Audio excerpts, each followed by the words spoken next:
Welcome. Today we are going to state 7 functions for the temple in the Jewish community.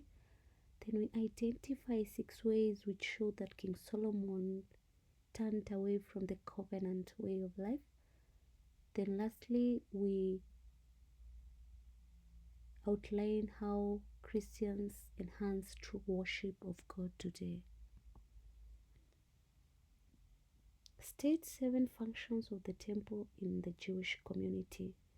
It is used for worship, or rather you can just say it is used for prayers.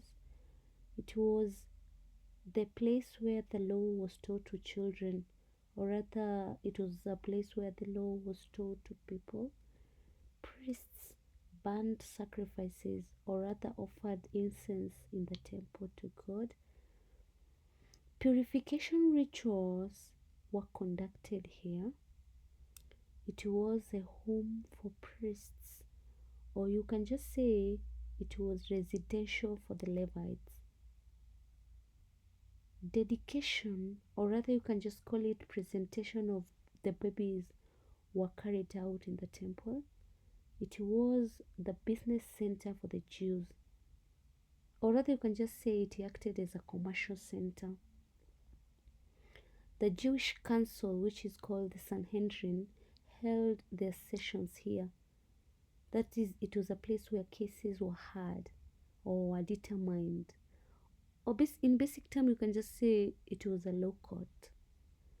All Jewish festivals were celebrated here.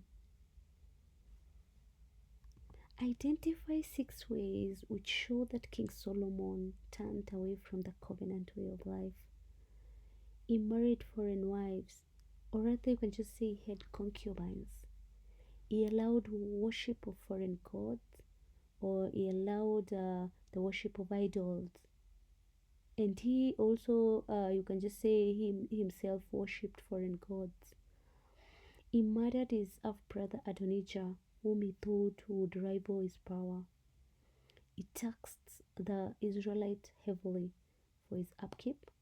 He disobeyed the instructions given to him by his father David to rely on God. He built places of worship for the false gods. He subjected the Israelites to forced labor, slavery, during the construction of the temple and also during the construction of his palace. He signed treaties with his neighbors for protection. He sold part of Israel land to Hiram, king of Tyre.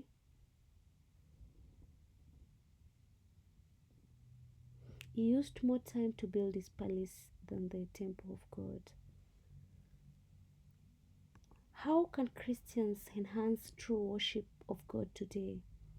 Praying for God's guidance, seeking guidance and counseling from church leaders, reading the Bible, or rather you can just say reading relevant Christian literature, leading exemplary lives, giving offerings, repenting, or rather you can just say forgiving one another, avoiding castigating one another in public during